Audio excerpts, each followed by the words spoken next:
Alright, it's Crix here. It's a Saturday night, I am bored, and I'm going to open up a treasure hunt.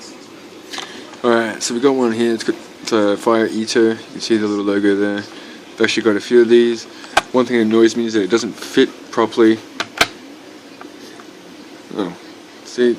So, let's open it.